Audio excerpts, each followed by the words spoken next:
Courtney Earhart, and I will be discussing John Adair's Not Bosses, But Leaders, How to Lead the Way to Success.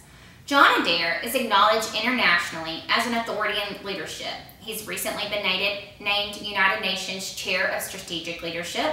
He has launched a strategic leadership program.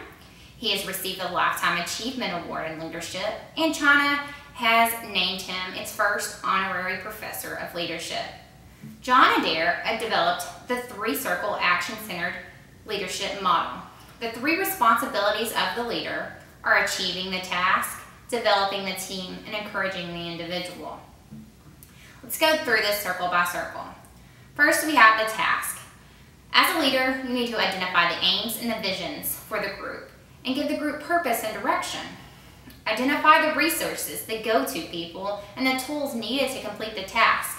Don't tell the team how to complete their task, but give them the tools needed to complete the task, and they will surprise you with their creativeness. Establish responsibility, objectives, and accountability. Review the team's progress and adjust plans accordingly. Then we have the group. As a leader, you need to establish what standard of performance you're going to hold the group to. You must monitor that the group remains ethical, disciplined, and focused. Leaders need to ensure that the forces making the team united and holds the team together is greater than the individual needs. Also, the leader needs to progressively increase the group's freedom. At the beginning, the group's going to need a lot of direction and a lot of guidance, but as the team matures, they will need very little guidance and will be able to do a lot of things on their own. And again, they'll surprise you with their creativeness. You still need to anticipate conflicts. Your job to try to resolve this. But again, if the group's force that holds them together is greater than the individual needs, conflicts will resolve easily. Then we have the individual. John Adair believes that the individual motivation comes from within and not from the manager. Understand that each individual brings different strengths and weaknesses to the table and assign tasks appropriately. Develop individual freedom just as you develop group freedom. Don't tell them how to do their job, but give them the direction of how you want them to handle tasks. And they'll surprise you with their creativeness.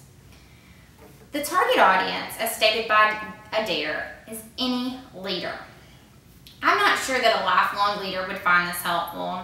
They would have learned all of this through experience. I think an aspiring leader and a new leader would find this book very helpful in getting their feet off the ground.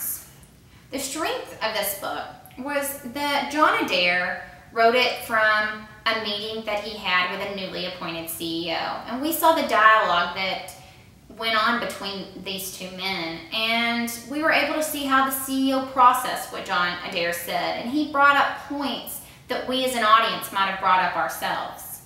And at the end of each chapter, the CEO identified key points, which was also very helpful. All the concepts that were identified in this book could be applied to either the private or the public sector. The weaknesses of this book was the book had a lot of military metaphors, and it was often hard to follow, especially if you weren't in the military. And Adair also referred a lot to smaller circles being within the three circles. It would have been helpful if there were more diagrams and we would have been able to see this more and got a more clear understanding. John Adair identified leadership qualities, leadership functions, understood that being a boss and a leader is being a good manager. Leadership realizes a two-way street, and leadership is not all about power. And we learned all of this through our class this semester, through our readings, the panelist discussions, and our textbook. And this is also supported by the fact that over 1 million managers worldwide attend John Adair seminars. I would recommend this book to aspiring leaders, newly appointed leaders, and leaders looking for a new leadership style because their current leadership style is not working. Or maybe a leader that's looking for a more up-to-date leadership style. This book does not present any new ideas, but helps the leader have an understanding of balancing the task, the individual, and the group. Thank you.